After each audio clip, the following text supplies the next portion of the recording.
Muy buenas noches y bienvenidos a Desde las Cámaras, el único programa que pone bajo la lupa lo que hacen los diputados, los senadores y los congresos locales. Buenas noches, Néstor. Adriana, buenas noches, es un gusto estar aquí contigo. ¿Y qué te parece si vamos a la información? Vamos. Pues, ¿qué cree? Evidentemente, en la Comisión Permanente del Congreso de la Unión, diputados y senadores, pues ¿de qué creo que opinaron? ¿De qué cree que discutieron? ¿De qué cree que hablaron? De los resultados de la elección del 1 de julio. Veamos. Los resultados son tan claros, son tan inobjetables, que no hay nada más que decir. Desearle muchísimo éxito al nuevo gobierno, al próximo presidente Andrés Manuel López Obrador, a su equipo, que les vaya muy bien. Tendrán el Congreso, también tendrán la mayoría absoluta en ambas cámaras del Congreso. Claramente hay un voto de castigo. Hay un voto de castigo para este gobierno. El PRD, por su parte, está obligado a una revisión profunda de su papel. Estoy convencido de que debemos seguir trabajando para ocupar el papel de una izquierda democrática, responsable, moderna, que deje atrás vicios de clientelismo. Tenemos la obligación de reorganizarnos, de redimensionarnos, de revisarnos a fondo. Yo creo que sí, yo creo que el frente se va a mantener, se debe mantener, es mi opinión, pero yo no dirijo ningún partido político de los tres que lo conforman, ni soy dirigente de ahora, la organización de la sociedad civil que también está ahí. Ellos tendrán que decidir. Mi opinión es que sí, acuérdense que se firmó un acuerdo que se registró ante el INE de una coalición, de un frente político, no electoral, y ese dura hasta 2024. Ese registro que se hizo ante el INE tiene como plazo el 2024. Y vamos a ver este debate postelectoral que se dio en el Pleno de la Comisión Permanente y que concluyó con un pronunciamiento de la mesa directiva. El triunfo de Andrés Manuel López Obrador en la elección presidencial fue reconocido por todas las fuerzas políticas en el Congreso de la Unión. La Comisión Permanente resaltó la participación ciudadana, una de las más altas en la historia de México, que llevó al triunfo de un candidato de izquierda a quien le deseó éxito para brindar mejores oportunidades a los mexicanos. Felicitamos al licenciado Andrés Manuel López Obrador, quien obtuvo la mayoría de votos en las urnas. Desde este órgano del Congreso de la Unión, le deseamos el mayor de los éxitos en su gestión al frente del Poder Ejecutivo Federal para el periodo 2018-2024. Los partidos se dijeron dispuestos a colaborar con el nuevo gobierno, pero no a costa de las libertades de los ciudadanos. Acompañaremos desde luego todo aquello en lo que coincidamos, porque le vaya bien a la mayoría de la gente y porque le vaya bien al país. Lo que no será permisible es que quienes ganaron no ejerzan mecanismos de autocontrol para no excederse, porque el mandato de la gente fue fundamentalmente cambiar las cosas en materia de violencia, en materia de desigualdad, en materia de corrupción, no cambiar el sistema político. Ese es el gran reto. Hoy, más que nunca, México necesita de fuerzas políticas que actúen con inteligencia, valor y buena fe. Todos tenemos la responsabilidad, desde nuestra respectiva posición, de seguir contribuyendo al futuro de México en unidad y en paz. Seremos un partido responsable que reconocerá los aciertos del próximo gobierno federal, pero también señalará con firmeza sus fallas o desaciertos. No seremos una oposición irresponsable que se oponga sistemáticamente a cualquier propuesta. Los legisladores coincidieron en que el país necesita la reconciliación que deje atrás el encono. Ahora vamos con nuestra analista financiera, económica y de negocios, Alicia Salgado. Hola muchachos, ¿cómo están? Me da muchísimo gusto saludarles. Bueno, una vez que ganó de manera contundente Andrés Manuel López Obrador en las elecciones para presidente de la República, parte de su equipo de transición, el económico, tuvo una conferencia telefónica a las 8 de la mañana el lunes pasado con inversionistas globales. Estaban representantes de fondos de inversión, acreedores, bancos, instituciones de seguros, sobre todo estas que administran grandes cantidades de dinero, de bancos centrales, porque tienen mucha deuda mexicana, en fin, todos aquellos que les llaman los stockholders, o sea, participantes clave de buen tamaño que tienen o que han comprado deuda mexicana, deuda gubernamental y evidentemente tienen mucho interés en saber qué va a pasar con la nueva administración y sobre todo cómo se va a comportar. Ante ellos, Carlos Ursúa, acompañado de dos personajes más, Gerardo Esquivel y también Arturo Hernández, que viene del Banco Mundial, además es el actual director de gobernabilidad del Banco Mundial para el sudeste asiático en materia económica, así es de que él se incorpora muy pronto al equipo de transición. Bueno, después de presentarlos dijo que estaba por cumplir 4 objetivos básicos y que así se va a administrar la hacienda pública. 1, no se mueve la libertad cambiaria, esto es, el régimen flexible se mantiene, se respeta la autonomía del Banco Central, habrá un control estricto de las finanzas públicas con un cambio en el manejo para hacerlo más transparente y además eficiente en la estructura del gasto público, a fin de que se pueda ver el gasto en función del objetivo a lograr, o sea, a ver si lo logran, se ha intentado y ha sido muy difícil.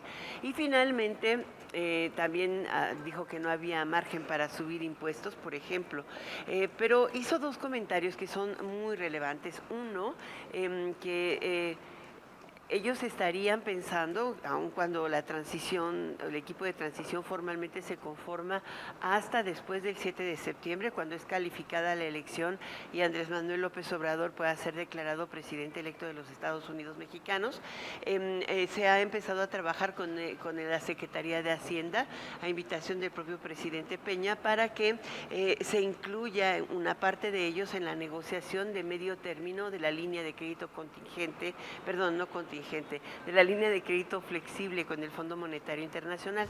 Esta línea no es un compromiso de deuda, se toma en caso de necesidad por la volatilidad cambiaria, pero lo interesante es la señal que manda, porque implicaría someter o presentar a discusión del equipo económico del Fondo Monetario Internacional el esbozo o el proyecto de presupuesto integrado para el 2019 del equipo de Andrés Manuel López Obrador o del presidente electo. Creo que este sería uno de los elementos más interesantes de confianza para los mercados, pero el otro es que dijo que no estaban pensando en mantener un consejo fiscal independiente como se ha propuesto en el sector privado, pero que van a llevar una propuesta al Congreso y es el transformar el actual Centro de Estudios de Política Pública, el Centro de Estudios de Finanzas Públicas, del que yo les he platicado muchísimas veces, que puede ser una buena llamada a misa, tienen buen trabajo y lo que se intenta es que se transforme en una efectiva oficina de responsabilidad presupuestal, que sea esa oficina la que fije metas, la que establezca capacidades presupuestales en este país, que tenga autonomía y que evolucione hacia este sistema de qué pesos y contrapesos que requiere la Presidencia de la República y el Ejecutivo para no ejecutar discrecionalmente el gasto público y tampoco cobrar de más impuestos. Esta es una propuesta innovadora, fuerte, está sobre la mesa. ¿Y sabes cuándo la llevarían? Seguramente cuando se instale el Congreso. ¿Por qué? Porque la intención es que este cuerpo normativo, este cuerpo autónomo, entre en vigor y en operación justamente con la inauguración del nuevo gobierno. Así es de que proyecto de iniciativa tendremos pronto. ¿Cómo la ven? Interesante, ¿no? Gracias, Alicia. Y ahora vamos a ver la entrevista que nos preparó Víctor Sánchez Baños. A partir del 1 de septiembre entrará en funciones el nuevo Congreso de la Unión, el cual tendrá cuando menos una mayoría simple del partido Morena, el partido identificado con el presidente electo Andrés Manuel López Obrador. Pero ¿esto qué implicaciones tiene para la actual legislatura que terminará precisamente el 30 de agosto? Vamos a platicar de ello con el senador Jesús Casillas. Bueno, primero decir que muy respetuosos de los nuevos legisladores, las nuevas legisladoras, seguramente ellos habrán definir sus agendas legislativas previo a tomar protesta como nuevos legisladores, pero considero que un tema apremiante, un tema que en estas 2 legislaturas no logramos los consensos necesarios. Yo creo que hubo grandes avances en materia de reformas prácticamente en todos los temas de interés nacional, pero hubo una que nos quedó pendiente y tiene que ver con el mando único, que es reformas en materia de seguridad. Yo creo que esa le quedamos a deber a los ciudadanos, y hoy que viene una nueva legislatura con una mayoría, muy bien consolidada, con un presidente que va a tener el respaldo de bancadas tanto en senadores como de diputados que por sí solos pueden realizar reformas legales sin necesidad de tener que convencer a otros parlamentos, aunque lo ideal es el consenso.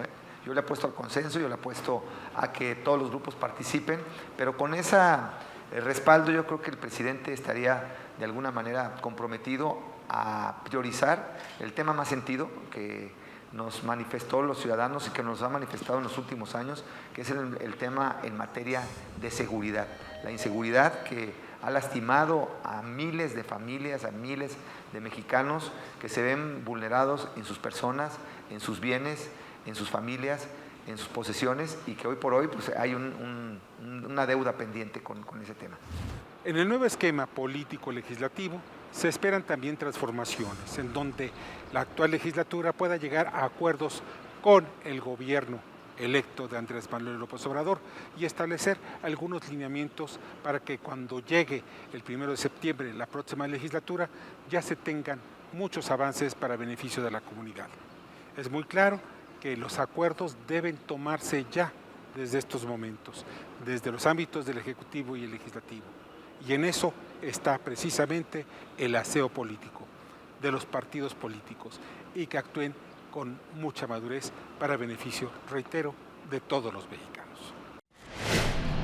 Gracias, Víctor. Y es el momento de ir a un corte, pero no se vaya, porque sabe que aquí en el estudio estará un tribuno por naturaleza, un legislador que lleva varias décadas trabajando en las distintas expresiones del Poder Legislativo. Pablo Gómez, diputado electo prácticamente virtualmente por el Distrito 23 de Coyoacán, por el PT y la coalición de Morena, hablará con nosotros de lo que es la agenda de la coalición ganadora en el Congreso de la Unión. Volvemos.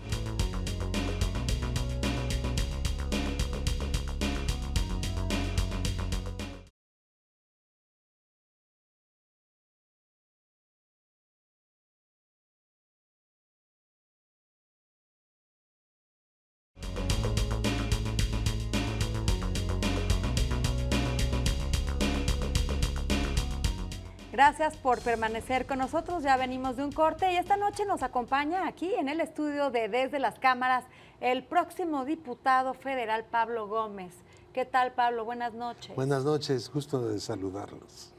Pablo, una votación histórica que le da mayoría en todas las cámaras a la coalición Morena, PT, PES.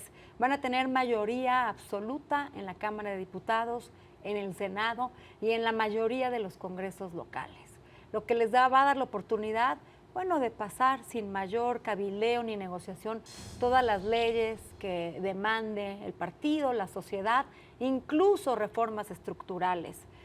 ¿Cómo van a darle uso a esta mayoría, a este beneficio que tendrán como mayoría absoluta?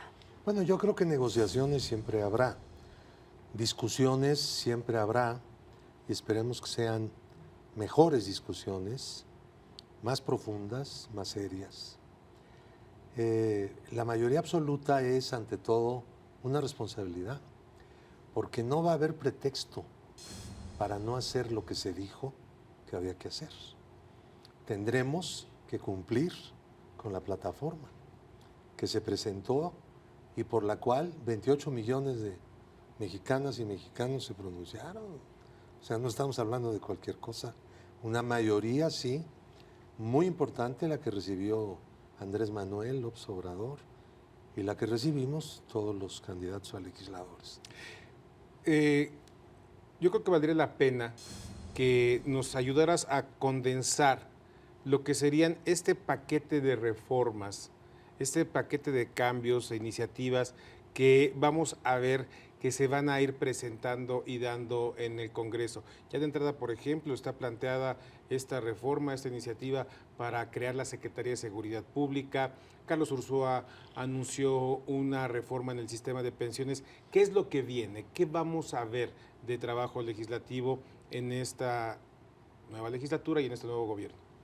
Bueno, lo primero que se va a presentar en diciembre, el momento, no la... es una cirugía mayor del presupuesto.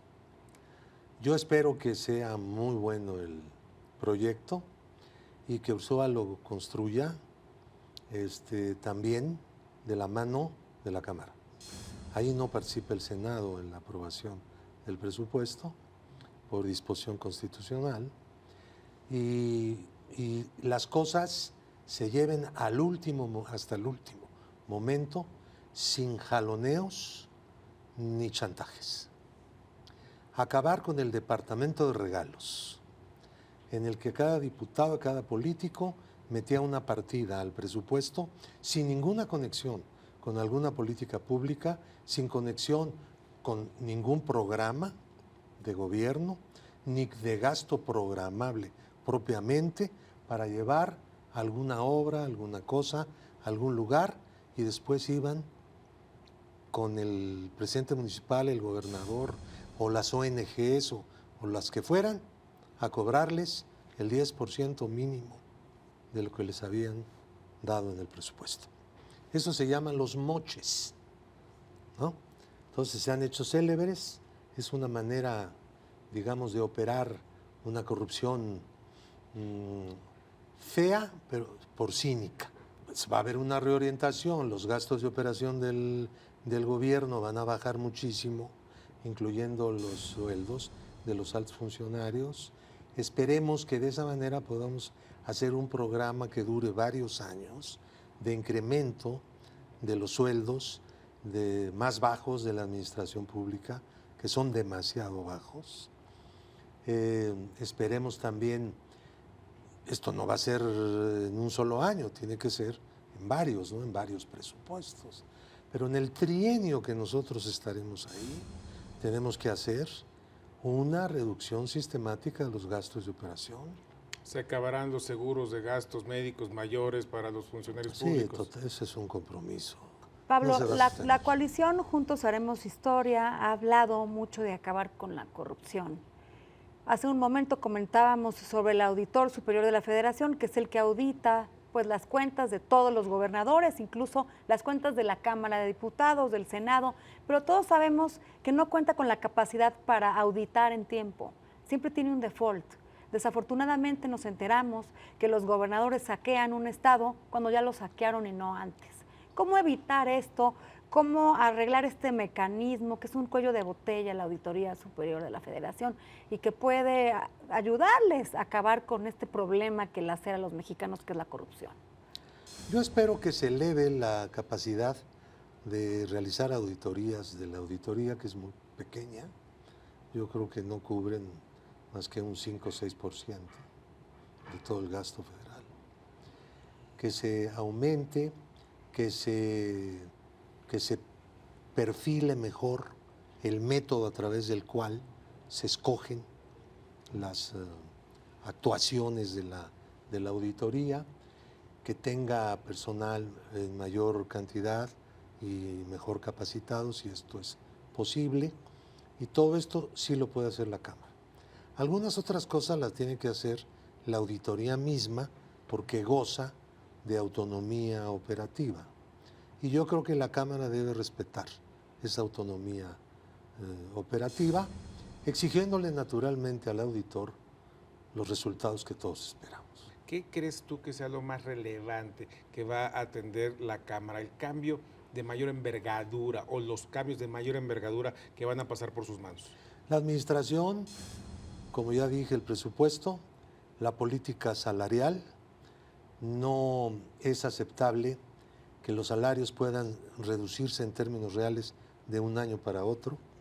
O sea, tiene que haber una disposición pues, rigurosamente respetada de que en algo pero los salarios siempre tendrán que ser mayores que en el año anterior, por ejemplo. Pero no solo eso, sino también modificar la manera cómo se toman las decisiones en este sentido, ¿no? Olvidarnos de los topes salariales. Eso ha sido una política económica muy lesiva para los trabajadores. Hemos perdido en salarios muchísimo y nuestro país es uno de los más desiguales del mundo. Este sexenio modificó varias reformas estructurales. La mayoría son benéficas para el país. Algunas tendrán defectos, pueden hacerse mejoras, pero se ha dicho que algunas, como la educativa, la energética, las van a echar para atrás. La reforma educativa tiene cosas positivas, como el nuevo modelo educativo, la energética también. ¿Cómo van a actuar en el Congreso? Luego me dices cuál es el nuevo modelo educativo, porque yo todavía no me entero de cuál es ese. No tengo manera de enterarme, porque no hay nada que hable de eso. Miren, la escuela mexicana es pobre o paupérrima. ¿Por qué? ¿Por qué hay diferencia entre las escuelas pobres y las paupérrimas? Pues sale del presupuesto, ¿no? El financiamiento de la escuela pública. Deberían tener igual financiamiento, no importa que estén en el lugar más alejado del país. Todos deben tener, como escuelas, el mismo derecho. Eso sí es una reforma económica que impacta la educación básica. Pero no solamente queremos las reformas económicas que impacten la educación básica, sino las reformas de contenido educativo. Miren, el gobierno es una institución que no debe educar. El gobierno debe ser educado, no educar. No está para educar. Ellos no saben de pedagogía, no son pedagogos, no son maestros, no son lo que es el magisterio. ¿Quién debe educar? Los educadores. Todo lo que tenemos que abrir en primer término, en lugar de esas leyes que solo ofenden a los educadores y los tratan con una actitud, dejémoslo ahí, indebida, injusta, que ellos sean organizados para participar en la obra educativa para convertir a nuestra escuela sobre base de mejores recursos y de mayores recursos en algo transformable todo el tiempo. Así debe ser la educación.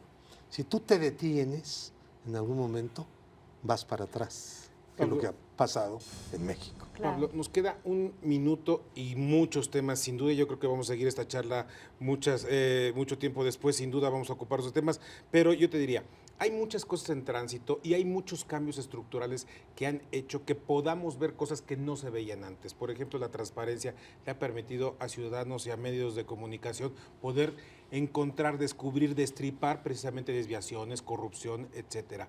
Tenemos pendiente la reforma del Sistema Nacional Anticorrupción, terminar de completarlo. Falta nombrar fiscal general de la Nación. ¿Cómo van con esos temas? Bueno, el Senado debe nombrarlo, pero para que lo pueda nombrar tienen que ocurrir dos cosas. Primero, tiene que haber una ley. Segundo, tienen que presentar una decena o más de nombres. Tercero, el presidente de la República debe escoger de ahí una terna. Cuarto, la tiene que regresar al Senado. Quinto, el Senado tiene que nombrar a uno por 2/3. Y si no, todo vuelve a empezar y se hace unas bolas, este sistema un poquito complicadas. ¿Por qué llegaron a eso? Bueno, porque era la forma de resolver las cosas antes, ¿no? El PRIAN pues siempre estaba viendo a ver qué partido sacaba algún provecho de las reformas que se hacían, ¿no? Ahora, yo entiendo que las negociaciones parlamentarias son indispensables. Primero, hay que hacerlas frente a la opinión pública. Nada en lo oscurito. Que cada quien diga lo que está queriendo y por qué motivos. Y luego vamos viendo cómo se pronuncian los medios de comunicación y la gente y las opiniones y los debates y todo. Público. Y luego vamos llegando a acuerdos. Pero no se nos ponga en una situación en la cual vamos a seguir el mismo ritual que el sistema PRIAN anterior. No. aunque seamos mayoría absoluta. No. Eso sí que no. Ya tuvimos bastante envilecimiento de la función política como para seguirle por el mismo lado. Muy bien. Pablo Gómez, próximo diputado electo de la República, diputado federal, muchas gracias por estar esta noche con nosotros aquí en el estudio. Néstor, se nos acabó el tiempo. No dejen de vernos próximo jueves a las 11:30 de la noche, Néstor. Sí, aquí en Desde las Cámaras, el único programa de la televisión abierta mexicana que se ocupa exclusivamente de los temas del Poder Legislativo, la Cámara de Diputados, la Cámara de Senadores, la Asamblea Legislativa de la Ciudad de México y los congresos locales. Lo esperamos aquí la próxima semana en Desde las Cámaras. Buenas noches. Buenas noches.